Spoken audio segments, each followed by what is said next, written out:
Pinto Raharjo, Pak Carik Purwomartani yang fenomenal sekali. Selamat malam Pak Duko, selamat siang, selamat sore, selamat malam Pak Duko. Pripun kabare Pak Carik? Alhamdulillah sehat walafiat. Ini kok saya dapat info ini katanya habis baru dilantik sebagai Ketua PPDI. Nah, PPDI itu bisa dijelaskan Pak Carik, apa itu PPDI? PPD itu adalah Persatuan Perangkat Desa Indonesia yang kebetulan untuk Kabupaten Sleman ini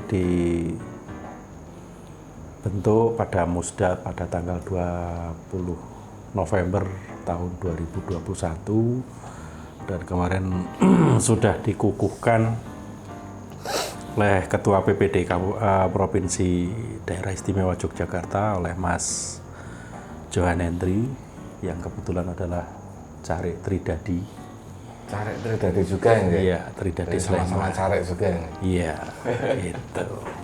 Dan kita kemarin baru selesai mengikuti Munas PPD di Pasuruan, Jawa Timur tanggal 8 dan 9 Januari kemarin untuk restrukturisasi organisasi PPDI. Berarti ini baru pulang dari Jawa Timur Pak Carik? Iya, baru pulang dari Jawa Timur. Langsung ke sini. Langsung ke sini. Wah, luar biasa sekali ini. Iya. Nah, ini kok saya dapat info Pak Carik. Iya. Katanya Purwomartani itu baru mencari pamong desa. Nah, Iya. itu mungkin bisa dijelaskan pamong desanya itu di bagian mana dan nanti tugas-tugasnya seperti apa Pak Carik? Iya. Jadi gini,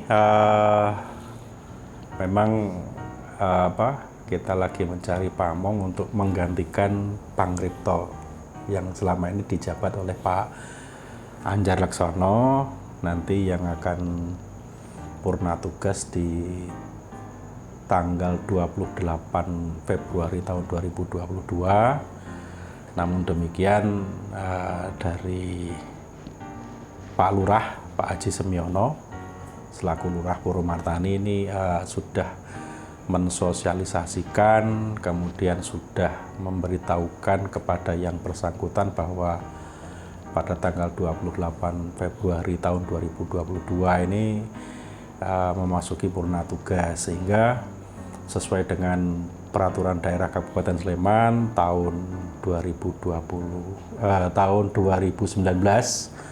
nomor 10 ini seyogianya maksimal setelah 2 bulan diberhentikan sebagai Pangripto, ini pemerintah Kelurahan Purwomartani harus mengadakan pengisian pamong kelurahan. Nah, sebentar saya boleh potong sebentar Pak Carik. Iya. Pangripto itu sebelumnya nama jabatannya apa sebenarnya? Kalau ini kan Pangripto ya. Kalau Carik dulu kan Sekdes. Iya. Nah, ini Pangripto ini sebelumnya apa Pak Carik? Sebelumnya itu Pangripto itu adalah Kaur Perencanaan. Jadi yang merencanakan tentang kelurahan atau seperti apa? Iya, jadi gini. Jadi sesuai dengan peraturan Bupati nomor 2.9 tahun 2020 tentang pedoman susunan organisasi dan tata kerja pemerintah kelurahan yang kemudian kita atur dalam peraturan kelurahan Purwomartani nomor 5 tahun 2020 tentang susunan organisasi dan tata kerja pemerintahan kelurahan Purwomartani. Ini Pangripto itu adalah mempunyai tugas sebagai membantu Carik selaku urusan perencanaan. Jadi perencanaan itu nanti mulai dari dari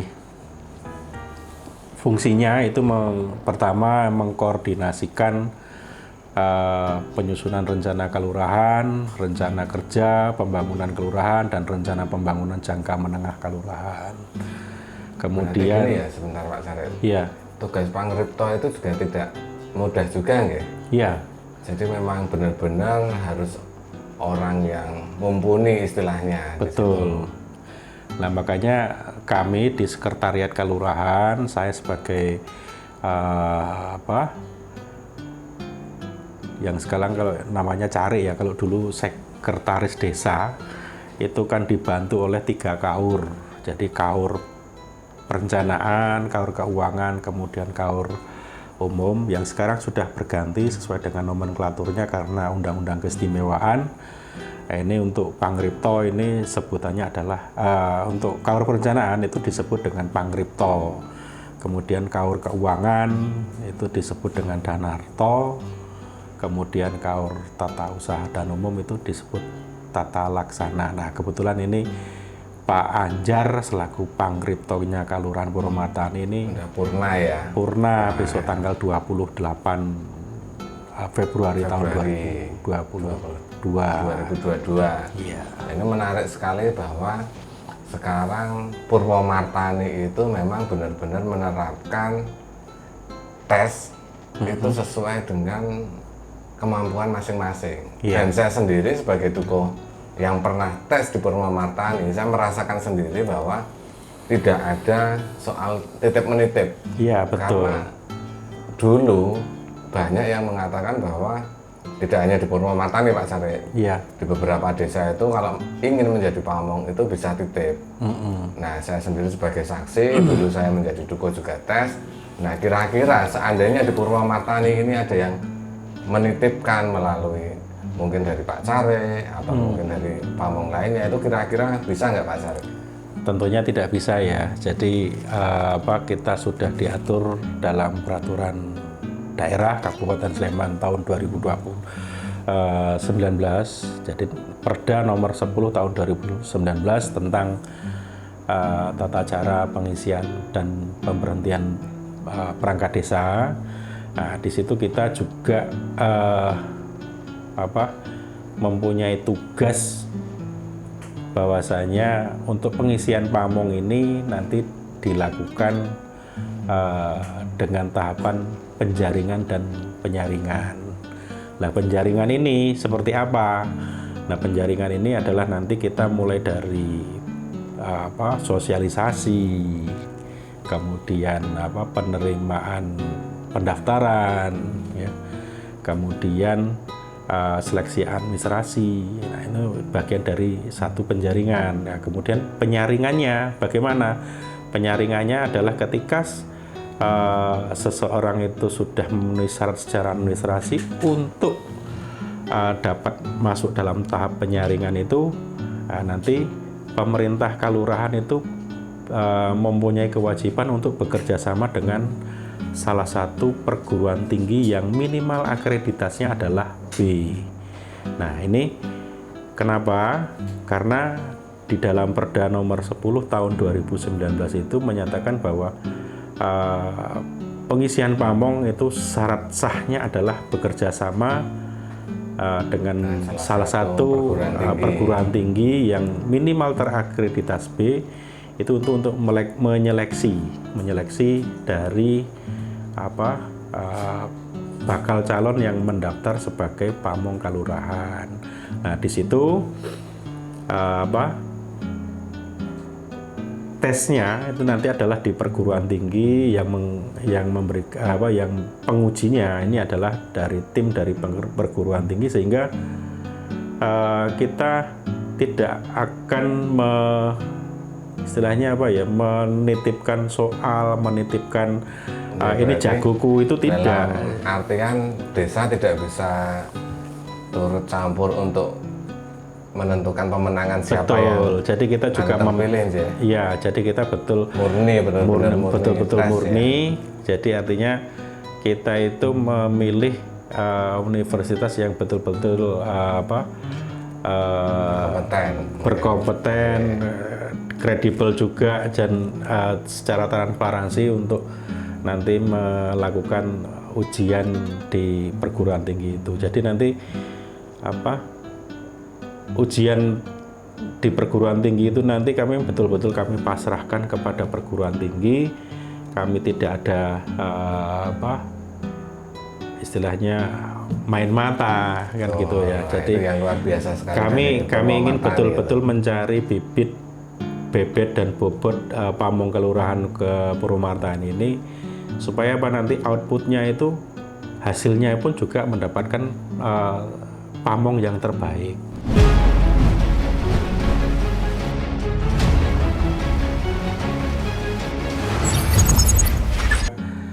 Kami juga bertujuan nanti mendapatkan generasi muda yang mau berkiprah mengabdi kepada desanya untuk membangun desanya. Jadi memang kami betul-betul serahkan kepada tim penguji, Pure ini pesertanya, kami melihat nanti silakan diuji, kami pengen yang terbaik untuk Purwomartani. Wah, luar biasa sekali. Nah, sekarang mungkin gini, seperti ada beberapa staf kelurahan juga. Itu kan yang sudah bekerja di kelurahan sebagai staf. Betul. Apakah mereka juga boleh mendaftar untuk pencalonan atau pencarian Pangripto ini, Pak? Iya. Siapapun boleh. Ya, tidak hanya staf kelurahan yang mau mendaftar, kemudian nanti tentunya orang-orang yang duduk dalam kelembagaan kelurahan, entah itu RT, entah itu RW, entah itu Karang Taruna, entah itu Badan Permusyawaratan Kelurahan yang memenuhi syarat ya tentunya, ataupun nanti organisasi-organisasi kelembagaan seperti PKK, kemudian Posyandu, tentunya ini sangat berpeluang untuk menduduki atau menempati jabatan Pangripto ini, karena kami memang betul-betul pure, tidak ada semacam yang dijagokan yang mana, itu tidak. Memang kami serahkan kepada perguruan tinggi yang nanti kami tunjuk sebagai tim penguji dari bakal calon pamong kelurahan. Jadi intinya gini ya, ketika ada beberapa staf yang mendaftar dari kelurahan mendaftar untuk mengisi Pangripto ini, seandainya suatu saat dia juga lolos ataupun terpilih, itu bukan karena titipan atau bukan karena ada permainan dari kelurahan ya? Ya, tentunya ini tes. Jadi ini sebenarnya satu kesempatan emas ya bagi para staf tentunya, kemudian orang-orang yang duduk dalam kelembagaan, tentunya ini kan sudah mengenal aturan, kemudian tata cara bekerja kita dalam pemerintahan kelurahan Purwomartani ini, tentunya kan ya sudah sedikit banyak mengetahui. Artinya ya mereka sangat berpeluang, tapi tidak menutup kemungkinan nanti warga masyarakat yang sama sekali tidak pernah atau belum berkecimpung dalam kegiatan di kelurahan ini juga sangat berpeluang juga, karena seperti jenengan ya jenengan ini merasakan sendiri. Iya, karena jenengan sendiri itu kan warga dari luar Purwomartani, kemudian mendaftar jadi dukuh ya dilalah jenengan terpilih secara tertulis teruji kan gitu, sehingga ini menjadi salah satu bukti bahwa siapapun sebenarnya sangat berpeluang. Ya, jadi seperti ini Pak Carek, dulu saya pernah berpikiran bahwa Purwomartani itu semua ketika ada ada sesuatu yang kosong di salah satu jabatan itu sudah dikondisikan. Yeah. Nah, ternyata ketika saya sendiri sebagai pendatang, maksudnya pendatang itu bukan warga ber-KTP di Purwomartani, saya mendaftarkan, ternyata itu saya juga masih bisa diterima dan terpilih. Nah, itu saya membuktikan sendiri bahwa Purwomartani ini benar-benar jujur, bersih, dan memang tidak bisa dititipkan. Betul. Jadi karena kita memang dengan Pak Lurah, kemudian dengan Pak Mong yang lainnya, kemudian dengan Badan Permusyawaratan Kelurahan itu memang berkomitmen ya. Jadi komitmen adalah membangun Purwomartani, baik membangun secara SDM-nya, membangun masyarakatnya membangun pembangunan di Kelurahan Purwomartani, ya kita sesuai mengikuti rule-nya saja atau aturan saja yang kita ugemi kan gitu. Jadi kalau orang sudah istilahnya jagoke atau apa itu nanti juga hasilnya saya yakin juga tidak bagus gitu. Jadi tapi gini, kadang mungkin dari Pak Carik, Pak Lurah ataupun dari pamong-pamong lain, apakah nggak takut ketika nanti terisi oleh orang lain yang belum dikenal? Nah, ini dia. Ini menjadi sangat menarik karena apa? Ketika ada warga di luar Purwomartani yang ingin berkiprah mengabdi di Purwomartani, ini artinya ada satu daya pikat tersendiri sebenarnya ya. Jadi sebenarnya kalau kita melihat Purwomartani ini sebenarnya adalah kelurahan yang paling seksi menurut saya di potensinya banyak. Iya, betul karena tidak menutup kemungkinan juga nanti warga masyarakat yang di luar Purwomartani akan mendaftar dan itu kita akan serahkan kepada mekanisme yang berlaku. Wah, ini luar biasa nih. Jadi sebelum kita berbicara tentang syarat dan ketentuan yang akan mendaftar, kita berbicara dulu dengan Purwomartani ataupun pengalaman-pengalaman yang pernah dialami oleh Pak Carik ataupun dari perangkat desa lain tentang Pangripto ini. Jadi ternyata gambaran saya Pangripto itu tidak semudah ataupun segampang yang saya bayangkan. Ternyata Pangripto itu memang bertujuan untuk membangun atau membesarkan Purwomartani. Betul. Ya, Pak jadi Carik, ya. Ibarat kata itu kalau Pangripto itu adalah kalau kita ibaratkan di kabupaten maupun provinsi itu adalah bapedanya. Bapedanya. Berarti gitu. Penting sekali nih peranannya, termasuk salah satu jantung lah. Betul. Untuk pembangunan sebuah wilayah. Ya. Betul. Jadi memang kita mencari bibit-bibit yang bagus, ya tuh. Artinya nanti segala sesuatunya itu ketika mulai dari perencanaan yang bagus, tentunya nanti harapan kami dalam perjalanan waktu proses pembangunan kemudian nanti outputnya itu juga harapan kami semua bagus. Kalau perencanaannya bagus, otomatis nanti outputnya pasti bagus gitu. Ya, berarti Pangripto ini memang harus istilahnya berkoordinasi dengan bagus dengan Carik, Lurah, dan perangkat-perangkat lain. Iya. Jadi kami memang di Kelurahan Purwomartani itu juga saya pribadi dengan rekan-rekan saya yang bekerja di pemerintahan Kelurahan Purwomartani itu tidak secara hubungan individu ini saya tidak pernah menganggap dia itu bawaan saya, tidak. Kemudian ini semua saya anggap teman. Jadi artinya ketika mitra kerjasama itu terjalin dengan baik, tentunya hubungan itu pasti harmonis, gitu kan. Jadi baik Pak Lurah juga sangat ngemong dengan pamongnya. Ya mulai dari saya sebagai yang diamanai sebagai Carik, kemudian Kasih Kaur, kemudian Pak Dukuh dan staf-stafnya. Dan ini jabatan Pangripto ini sebenarnya adalah tolak ukur ataupun otaknya pemerintahan kelurahan. Jadi tentunya bisa main-main ini betul. Jadi sambil diminum Pak Carik sampai ini. Iya. Iki kok mungkur tok wedangan tok iki ya. Nanti nunggu sponsor. Mungkin setelah ini ada sponsor yang masuk kan bisa Pak Carik. Betul. Nah, kemarin gini. Ada beberapa pertanyaan. Iya. Ketika salah satu dukuh, kan di Purwomartani ini ada 21 pedukuhan. Betul. Ketika dukuh pun mendaftar itu apakah boleh juga? Kalau memenuhi syarat boleh.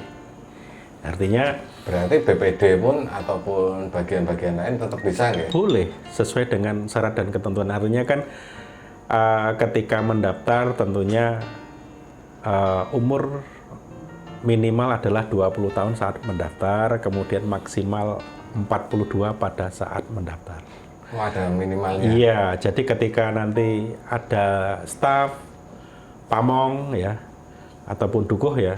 Maksudnya pamong itu kan mulai dari cari, kemudian sampai ke dukuh ya, kasih kaur dukuh gitu kan.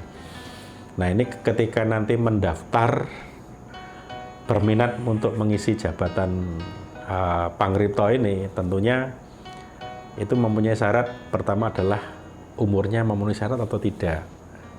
Sudah maksimal 42 atau tidak. Kalau lebih dari 42 kan nggak boleh. Tetap nggak bisa ya. Iya. Jadi memang kita mencari bibit-bibit muda yang unggul untuk membangun Purwamartani. Iya. Namun demikian, dalam pengisian Pangripto ini tentunya bila mana nanti Pak Lurah mengevaluasi kemudian atau mengevaluasi ataupun mereview kinerja kasih kaur ini, mungkin Pak Lurah bisa memutasi. Gitu. Jadi seumpama contoh kaur tata laksana dipandang sangat mumpuni untuk Pangripto, nanti bisa mutasi. Nanti yang diisi adalah jabatan yang kosong. Gitu. Jadi Pak Lurah itu memang masih bisa untuk mempertimbangkan, gitu. Betul. Mempertimbangkan seandainya memang di kaur laksana tadi bisa digeser ke Pangripto, berarti yang dibuka yang tata laksana. Jadi artinya secara kalau ASN atau PNS itu kita ngelihat eselonnya. Jadi kalau ini kasih kaur, ini kasih bisa ketika ada yang kosong itu bisa digeser. Namun demikian kita juga harus merujuk pada aturan yang berlaku. Tentunya ini masih harus ada rekomendasi dari Panewu kan gitu. Jadi kalau umpamanya dukuh nanti mau mendaftar jadi Pangripto umpamanya, nah ini syaratnya pertama tadi umur itu sudah terpenuhi atau masih terpenuhi ya, minimal 20 maksimal 42 pada saat mendaftar. Nah ini dia mengajukan surat izin kepada Pak Lurah, izin secara tertulis, nanti Pak Lurah memberikan izin. Nah, kemudian syarat-syarat lainnya nanti mengikuti. Berarti harus ibaratnya seperti cuti ya nanti. Iya. Nah, ketika nanti tentunya kalau umpamanya Pak Dukuh mau daftar, ya boleh. Syaratnya harus izin kepada Pak Lurah, kemudian nanti ketika ini pengisian ini sudah selesai dan Pak Dukuh itu nanti bisa menduduki jabatan Pangripto sesuai dengan alurnya, mulai dari penjaringan dan penyaringan. Tentunya kita juga ada pengisian perangkat lagi ya, Pak Dukuh umpamanya Berarti saya boleh daftar juga nggak? Boleh.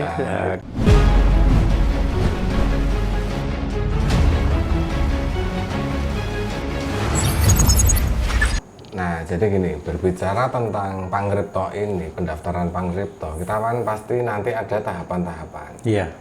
Jadi sebelum kita masuk ke tahapan-tahapan, berarti untuk mencalonkan diri ataupun untuk menjadi Pangripto itu memang benar-benar harus siap dulu, ya, Pak Betul, Syarif? betul. Tidak hanya main-main, ini cuman kepengen masuk menjadi pamong ataupun perangkat desa itu kita nggak bisa ya. Iya, betul. Karena ini salah satu untuk kemajuan Purwamartani ini ya, Pangripto ini sangat berperan juga salah satunya. Adalah Pangripto itu sangat krusial, jabatan yang krusial. Artinya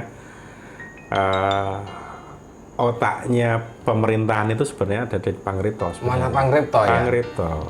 Waduh, padahal ini yang saat ini kita buka adalah Pangripto. Jadi ketika nanti ada orang yang cuma coba-coba ataupun cuma melihat saya itu tes bisa, nah itu saya kalau mending dimantapkan ya, jangan coba-coba. Jadi artinya ketika sudah punya keteguhan niat itu memang harus segera menyiapkan diri. Artinya nanti tanggung jawabnya sangat berat. Jadi memang dalam hati itu sudah siap untuk mendedikasikan untuk kemajuan Purwamartani. Iya. Jadi salah satu tugas Pangripto itu kan nanti adalah menyusun rencana anggaran pendapatan dan belanja desa. atau kelurahan. Sebelum menyusun rencana anggaran belanja dan pendapatan kelurahan itu nanti menentukan tupoksinya itu adalah nanti menentukan rencana kerja pemerintahan di tahun berikutnya itu apa kan gitu. Jadi tugas Pangripto itu sebenarnya ada pada siklus tahunan desa. Siklus tahunan. Iya, jadi siklus tahunan itu ini sedikit saya cerita. Jadi ketika ada pemilihan lurah, ya, pemilihan lurah, kemudian lurah dilantik, nah, dia tupoksinya itu adalah menyusun rencana kerja jangka menengah atau RPJM yang kalau kita sebut. Nah, ini menjadi tugas pokok dan fungsinya juga. Nanti dia berkoordinasi dengan berbagai pihak sehingga nanti dikoordinasikan oleh carik atau sekretaris desa. Ini nanti untuk menyusun rencana kerja jangka menengah. Itu berlaku untuk 6 tahun atau 6 tahun. Iya, untuk satu periode jabatan lurah. Nah, kemudian setiap tahunnya harus menyusun rencana kerja pemerintahan kelurahan. Jadi ini untuk seperti contoh kemarin di tahun 2021 ini dia harus menyusun rencana kerja pemerintahan kelurahan di tahun 2022. Apa sih yang akan dikerjakan di tahun 2022? Baik dari pembangunannya apa, pemberdayaannya apa, pembinaannya apa, kemudian penyelenggaraan pemerintahnya seperti apa, kan gitu. Nah, ini menjadi tugas dari Pangripto. Jadi memang benar-benar Pangripto itu memang harus kreatif salah satunya. Betul, iya. Nah, juga mensupport untuk kegiatan carik juga ini, karena ini sebagai pembantu carik. Pembantu carik, karena carik itu bertugas mempunyai tugas itu yang pengelolaan keuangan, kemudian perencanaan, kemudian bagian umum. Jadi kalau dulu itu tata usaha. Tata usaha. Nah, artinya itu nanti baik kearsipan, data dan sebagainya itu ada semua di bawah kendali sekretaris desa nanti yang dibantu oleh kepala keurusan keuangan atau yang disebut dengan Danarto, perencanaan oleh yang disebut dengan Pangripto. Pangripto itu tadi kemudian tata laksana kan gitu. Nah, jadi sangat menarik sekali ini. Jadi sebenarnya tugas Pangripto ini dibilang susah juga nggak terlalu susah. Iya. Dibilang mudah juga, ini bukan mudah sebuah. Segala sesuatunya bila mana kita kerjakan dengan ikhlas, nah niatnya ibadah pengabdian itu, juga pengabdian ya, salah satunya. Itu akan terasa ringan karena kalau kita mencari uang di kelurahan itu salah. Bisa, salah ya, besar. Kalau jenengan mau cari uang ya harusnya jangan jadi pamong. Jadi pengusaha. Jadi pengusaha. Iya, jadi entrepreneur. Yang paling penting adalah dengan pengabdian ya. Setiap hari saya pegang uang. Nek uang dodolan pedagang itu kan mesti setiap hari pegang uang. Iya, jadi memang orang tua saya itu mengajarkan kalau mencari uang ya jadilah pengusaha atau pedagang. Tetapi juga jangan melupakan untuk mengabdi kepada masyarakat. Betul. Betul. Nah, ini setelah kita ngomong-ngomong atau ngobrol-ngobrol banyak tentang Pangripto, nah ini kan kita sudah masuk di awal tahun, Pak Cari. Betul. Otomatis kita sudah yang jenengan sampaikan tadi bahwa Purwomartani mencari bibit unggul Pangripto. Nah, syarat-syaratnya itu apa Pangripto? Ataupun tahapan-tahapannya dimulai dari kapan sekiranya? Jadi kita bicara dengan syarat dulu ya. Iya. Jadi syarat menjadi pamong kelurahan itu, entah itu apapun jabatannya, itu yang pertama adalah bertakwa kepada Tuhan Yang Maha Esa. Ini nomor 1. Kemudian setia dan taat kepada Pancasila, Undang-Undang Dasar 1945, kemudian serta setia kepada pemerintah baik pusat maupun daerah. Nah, kemudian dari segi pendidikan minimal itu adalah pendidikannya SMA atau SMU ya, atau sederajat dengan SMK itu bisa ya? Boleh. Nah, kalau nanti mendapatkan yang lulusan sarjana, ya kita ya sangat bergembira sekali. Namun syaratnya adalah minimal adalah Nah, pendidikannya tapi ada SMA. juga beberapa yang mungkin berpikiran ataupun mungkin yang masih menggunakan kejar paket. Iya, Nah, itu kira-kira masih boleh nggak, Pak? boleh kan sederajat. Tetap boleh ya? Boleh. Nah, kemudian berusia paling rendah 20 tahun pada saat mendaftar dan maksimal itu 42 pada saat mendaftar. Pada saat mendaftarnya loh. Jadi lebih dari 1 hari Sudah nggak bisa. Sudah nggak bisa. Jadi kan nanti kita ngelihatnya Tetap ada dari maksimalnya. ya, kita ngelihatnya dari KTP, KK maupun dari database ya nanti. Nah, mungkin karena itu diambil untuk ini ya, istilahnya potensi generasi muda ini yang usianya masih produktif sekali. Betul. Itu ya, Pak Sarek. Dan beberapa teman saya pamong kelurahan di kelurahan lain itu juga masih ada yang mendaftar calon pamong di angkatan saya itu masih statusnya masih mahasiswa atau masih kuliah. Masih kuliah juga. Masih kuliah itu masih mereka uji istilahnya uji kemampuan. Syukur saya lulus ataupun saya terpilih.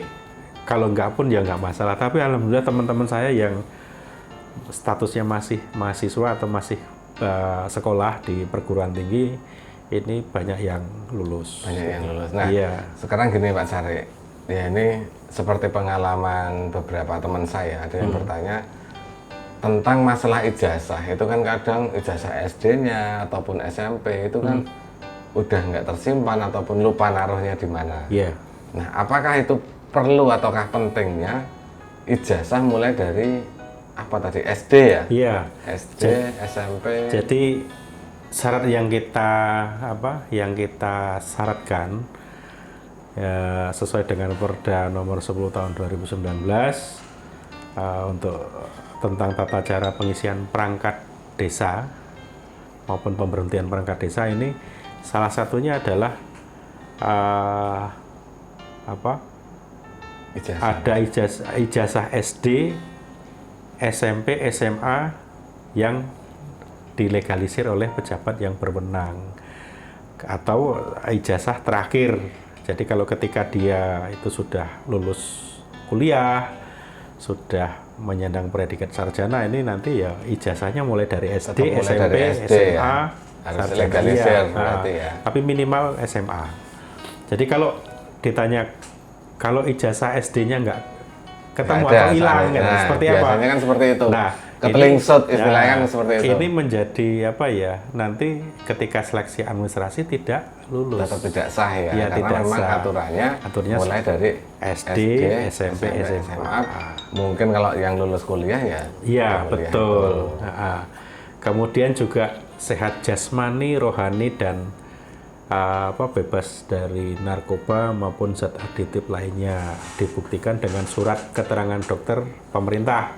Oh gitu. Jadi itu tetap harus, seandainya gini, ketika saya tes di sebuah rumah sakit swasta ataupun asal rumah sakit, yang penting saya tes, itu nggak bisa ya? Tetap ada aturannya ya? Iya, jadi di situ sudah disebutkan untuk tes kesehatan jasmani, rohani maupun bebas narkotika maupun zat aditif lainnya memang disyaratkan dari rumah sakit swasta ataupun dari dari rumah sakit swasta tapi dokternya yang dari negeri. Iya, gitu. Atau jelas-jelas rumah sakit yang berbasis negeri. Betul. Ya. Nanti karena di situ nanti ada biasanya ada 3 surat keterangan. Jadi sehat jasmani, kemudian sehat rohani, tentunya nanti ada tes psikologi juga. Oh, psikologi ada juga. Iya, di situ biasanya diteskan juga nanti. Nah, kemudian surat keterangan bebas narkotika maupun zat aditif lainnya. Berarti memang benar-benar ini seleksi ini ataupun syarat-syarat untuk menjadi pangripto ini tetap memerlukan spesifikasi atau kualifikasi yang bibit-bibit yang unggul sekali ya Pak? Ya, kemudian tidak pernah dijatuhi hukuman pidana dengan ancaman 5 tahun, kalaupun sudah pernah menjalani hukuman pidana itu syaratnya harus setelah 5 tahun setelah menjalani. Jadi yang dilihat adalah ancamannya, walaupun dia menjalani 1 tahun, tapi kita ngelihat ancamannya itu nanti dari pengadilan negeri itu nanti ketika kita minta seseorang itu untuk mencari syarat syarat tersebut, ini tentunya dari pengadilan negeri itu nanti kan ada keterangannya. Ini seseorang ini tidak pernah dicabut hak pilihnya, kemudian tidak pernah dipidana. Ketika nanti ada keterangan pernah dipidana dengan ancaman sekian dan menjalani hukuman sekian tahun, kemudian selesai menjalani hukuman sekian tahun, nanti kita ngelihat jedanya waktunya itu sudah memenuhi syarat atau belum, 5 tahun atau belum. Kalau belum memenuhi 5 tahun setelah menjalani hukuman itu nanti tidak bisa. Tidak bisa ya. Nah, dan itu pun punya syarat tersendiri lagi, harus mengumumkan kepada masyarakat atau mengumumkan secara terbuka. Dia pernah menjalani hukuman atau menjalani gitu. hukuman. Tuh, Nah, jadi terus gini Pak Saleh, apakah ada bedanya antara pendaftar dari Purwomartani dan di luar Purwomartani? tidak ada. Tidak ada perbedaannya. Untuk penilaian mungkin?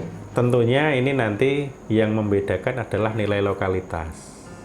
Tetapi tetap boleh ya untuk warga luar Purwomartani mendaftar? Boleh. Cuman pembedanya apa namanya tadi? Nanti ada pembobotan nilai lokalitas. Oh, lokalitas. Jadi, dibuktikan dari apa itu lokalitas itu? Nah, pembuktian dari nilai lokalitas itu dia adalah berpenduduk Purwomartani minimal 1 tahun. Dibuktikan dengan KTP, kemudian dengan KK ataupun dengan database dari Sistem Informasi Kependudukan atau SIA. Nah, ketika nanti itu dibuktikan dengan KTP, KK ataupun SIA, ini lebih dari 1 tahun, maka nanti mendapatkan pembobotan nilai lokalitas 10. Oh, udah menang 10 poin menang dulu 10 ya. Poin. Jadi untuk warga Purwomartani ini paling enggak kita sudah menang dulu. Jadi jangan sampai berkecil hati karena secara lokalitas dia sudah unggul di angka 10 poin. Iya, di lokalitasnya. Kemudian nanti ketika seseorang itu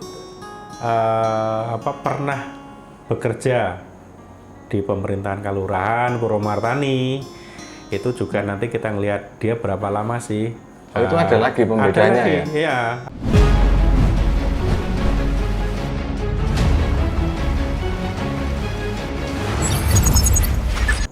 Nah, jadi ketika nilai lokalitas yang diterangkan Pak Cari itu, nah mungkin ada beberapa masyarakat yang bertanya-tanya. Iya. Penilaian lokalitas itu dibuktikan mungkin dari SK Pedukuhan ataupun SK Kelurahan. Seperti Karang Taruna kan banyak ya? Iya. Pemuda-pemuda Karang Taruna. Iya.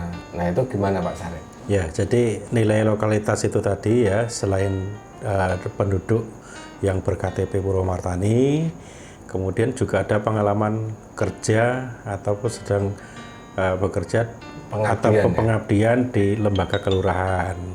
Ya bisa staf, ya bisa BPD, bisa RT, RW, PKK. Oh, PKK bisa juga ya? Bisa. Jadi Posyandu, Karang Taruna bisa ya? Nah, ini nanti dibuktikan dengan apa? Dengan surat keputusan lurah atau kepala desa. Oh, berarti seperti Karang Taruna ataupun PKK itu yang pernah mendapatkan surat ataupun SK dari Pak Lurah ya? Iya, betul. Atau kalau tidak ber-SK, nanti itu harus ada surat keterangan dari lurah.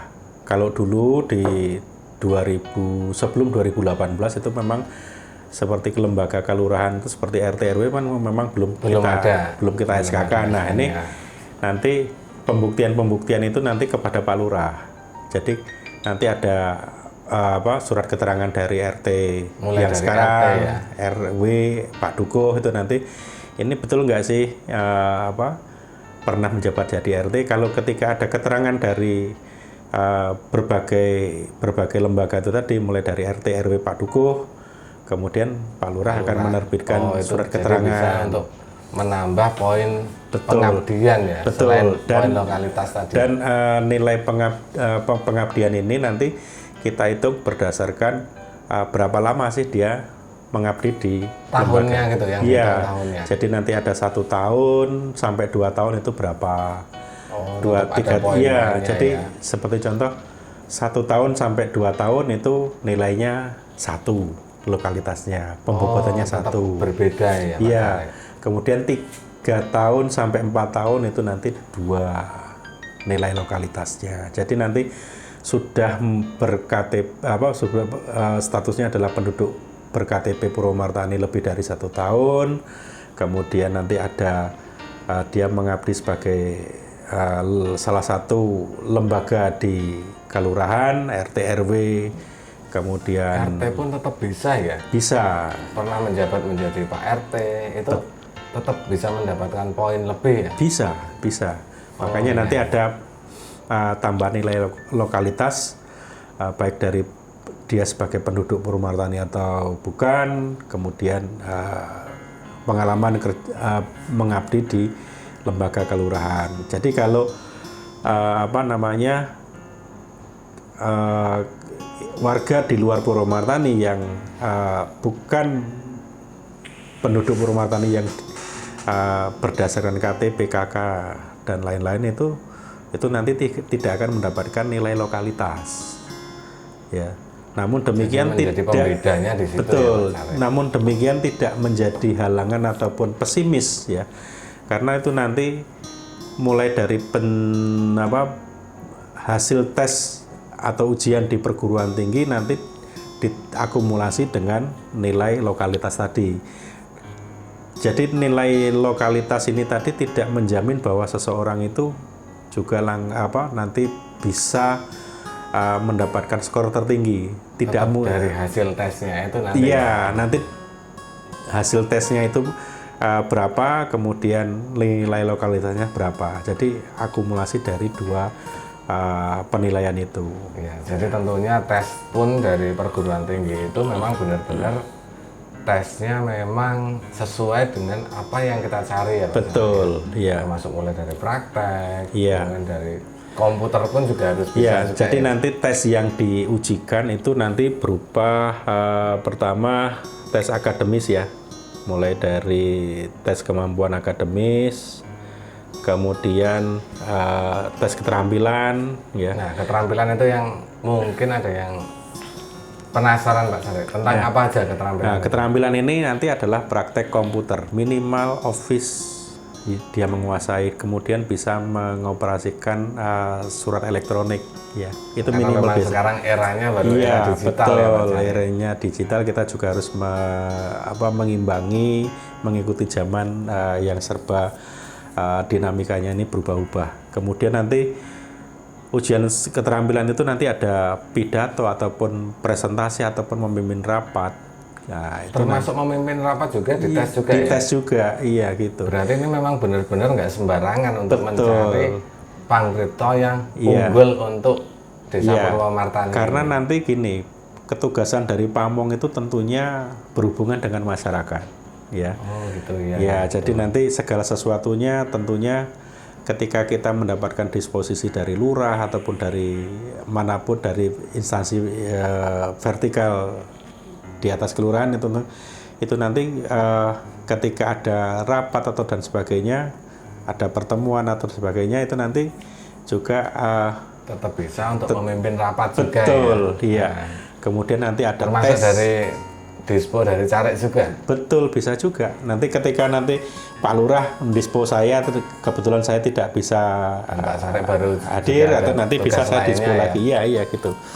Kemudian ada tes psikologi, Psikologi termasuk juga. termasuk di situ. juga. Kemudian ada tes wawancara juga. Nanti ini semua yang dari mulai tes kemampuan akademis, nanti berupa di bidang bidang Pancasila, Undang-Undang Dasar 1945, kemudian sistem pemerintahan Republik Indonesia, aturan-aturan pemerintahan daerah, kemudian bahasa Indonesia, ilmu pengetahuan umum dan muatan lokal, Nah, ini nanti semua yang menguji adalah dari perguruan tinggi.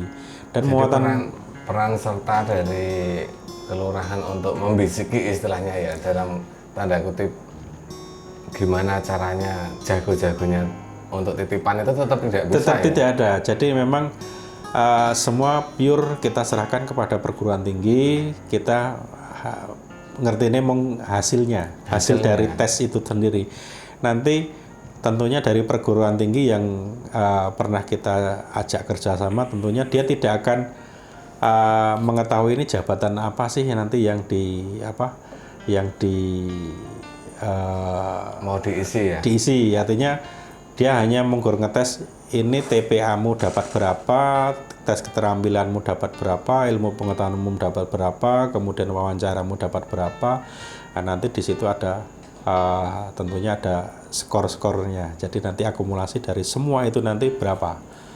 Dan ini menjadi nanti menjadi bahan kami yang selaku panitia pengisian Pamong Kelurahan itu ketika sudah melaksanakan tes tertulis ataupun tes wawancara ataupun psikologi di universitas yang kita tunjuk atau perguruan tinggi yang kita tunjuk, ini tentunya kita hanya menerima hasilnya saja. Jadi kelurahan tinggal tidak ada, jadi tidak akan ada ya? Kita tidak ada titipan soal, kemudian kita tidak akan ada jago siapa yang bakal calon yang kita jagokan, tidak ada. Jadi ketika saya istilahnya merayu Pak Sarik untuk seandainya saya mendaftar pun juga tetap tidak bisa ya? Tidak bisa, karena apa? Saya juga berkomitmen ketika saya dulu menjadi carik itu pun juga saya pure murni betul-betul sesuai dengan kemampuan saya, dan saya tidak ada istilahnya. Iya, jadi saya dulu berpikirnya ketika saya mengikuti tes, saya serahkan kepada yang kuasa. Jadi sambil kita usaha juga, belajar juga. Dan yang perlu kita siapkan adalah mental untuk siap kalah. Nah di situ yang paling utama di situ memang. Karena apa? Dari sekian banyak yang mendaftar, tentunya yang dipilih kan hanya satu. Hanya satu. Nah ini ya mental untuk siap kalah ini yang kadang-kadang tidak semua orang memiliki. Nah ini kan. Tapi memang di pengisian perangkat Pangripto ini kemungkinan memang pendaftarnya banyak Pak Sarik. Insya Allah banyak. Ya, terus kita sudah berbicara tentang syarat-syaratnya. Iya. Nah, apakah mungkin Pak Sarik dengan tim panitia ini sudah merumuskan tahapan-tahapan ataupun tanggal mulai pendaftaran mungkin ya Pak? Iya.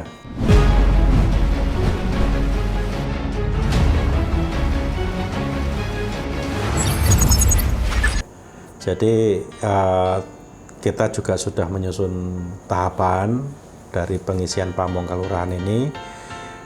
Pertama mulai dari pembentukan panitia ya. Jadi pembentukan panitia pemerintah kelurahan itu sudah secara musyawarah membentuk panitia pada tanggal 3 Januari kemarin. Kemudian panitia itu mengadakan penyusunan tata tertib, kemudian penyusunan jadwal penjaringan dan penyaringan itu kemarin pada tanggal 10 Januari tahun 2022. Itu sudah dimulai ya? Sudah dimulai. Kemudian ini nanti sosialisasi itu akan dilakukan mulai dari tanggal 13 Januari sampai dengan tanggal 26 Januari.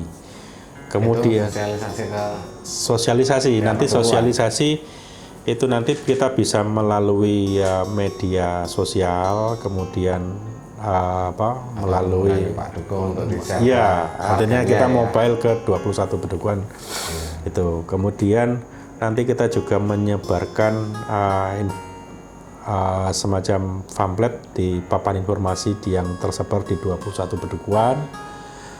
Kemudian kita juga mobile di 21 Pedukuhan. Ini nanti kita mengagendakan nanti pedukuhan mana saja, kemudian timnya dari 11 orang yang menjadi tim panitia ini nanti kita bagi menjadi 3 kelompok ya. Jadi nanti mulai dari tanggal 13 sampai tanggal 26 Januari.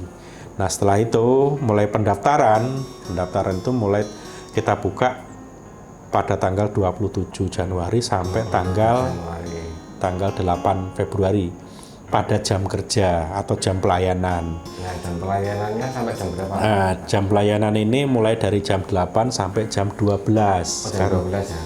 Ya, memang kondisinya masih pandemi. Jadi ini, ya. Kalau yang kondisi normal itu kan pelayanan sampai jam 1:30 ya, tapi karena kondisi masih ditetapkan menjadi status pandemi ini tentunya pembatasan ini kita juga mengikuti jam pelayanan dari jam 8 pagi sampai jam 12 siang.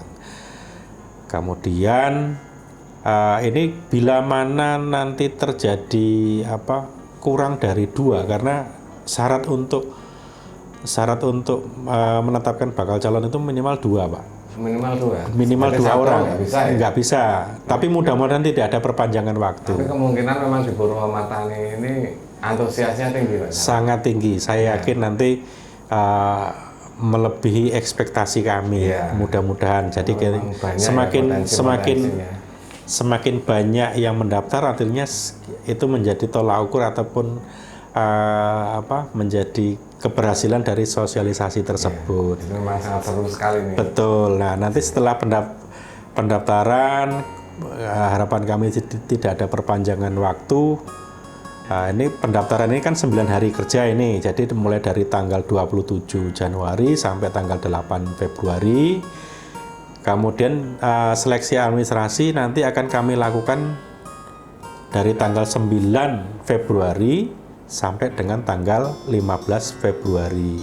Jadi masih ada beberapa waktu ini. Iya, betul. Nanti syarat-syarat yang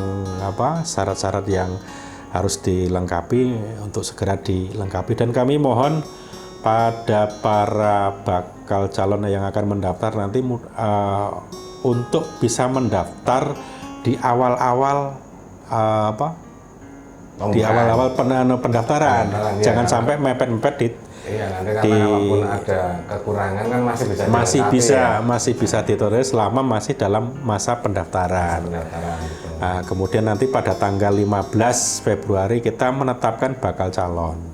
15 Februari. Jadi kita setelah seleksi administrasi kita tetapkan bakal calon yang akan nanti mengikuti ujian di perguruan tinggi. Nah, kemudian seleksi atau ujian di perguruan tinggi nanti kami rencanakan di tanggal 21 Februari tahun 2021. Nah, biasanya itu ujiannya 1 hari full biasanya. Full dari pagi sampai sore. Iya.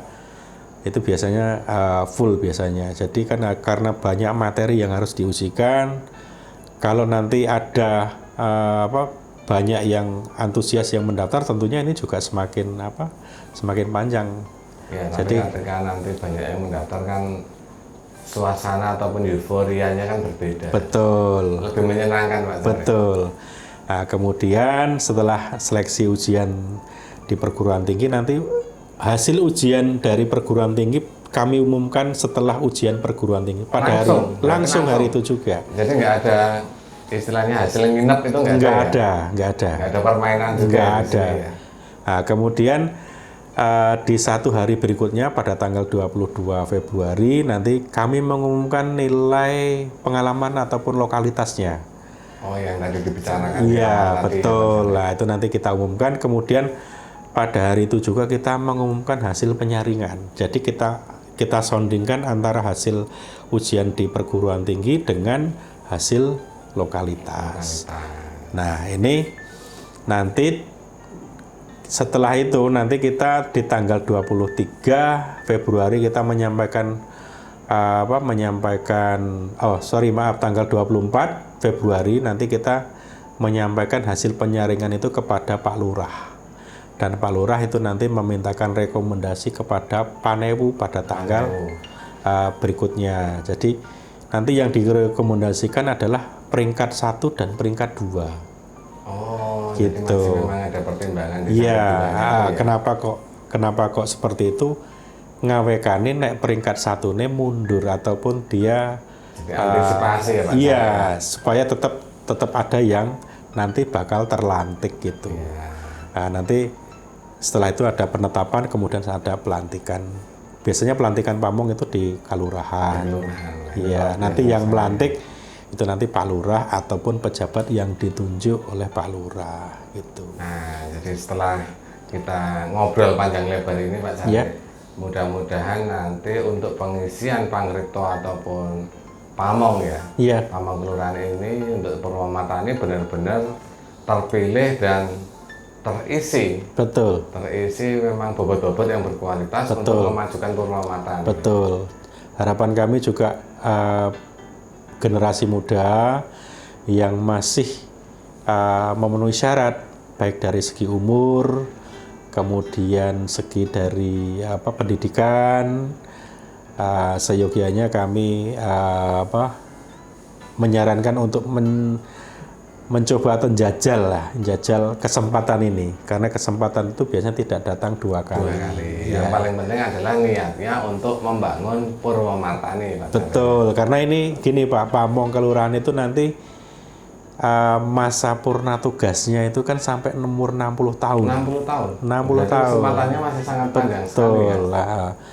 Jadi ini tentunya ketika nanti ada yang mendaftar dilalah yang lulus itu umur 25 tahun itu kan jangkanya kan sangat panjang. Kesempatannya masih panjang sekali. Pengabdiannya sangat panjang dan memang ini menjadi menjadi harapan kami nanti yang menjadi Pamong Kelurahan itu adalah orang-orang generasi muda yang berpendidikan dan berwawasan luas sehingga nanti bisa membawa Purwomartani yang lebih maju lagi. Wah, luar biasa. Jadi teman-teman semua, saudaraku semua yang ada di Purwomartani ataupun yang ada di luar Purwomartani, ini tadi kita sudah mendengarkan penjelasan dari Pak Carik Purwomartani, Pak Pintorejo. Nah, monggo siapa yang berminat ataupun sudah dalam hatinya memiliki niat untuk mengabdikan diri untuk memajukan Purwomartani, segera mendaftar, segera persiapkan diri juga. dirinya. Nah, mungkin dari Pak Carik ada kata-kata bijak terakhir Pak Carik untuk teman-teman semuanya. Artinya saya hanya menyarankan bahwa istilah masa mudamu dengan yang berguna ya. Mudah-mudahan ini menjadi ladang amal panjenengan. Soal rezeki, biasanya kalau kita kerja keras, tentunya rezeki juga akan mengikuti. Yang penting jaga hati dan tetap konsisten dengan apa yang kita lakukan. Gitu aja. Sampai ketemu lagi Pak Carik. Oke, terima kasih Pak Dukuh. Assalamualaikum warahmatullahi wabarakatuh. Waalaikumsalam warahmatullahi wabarakatuh.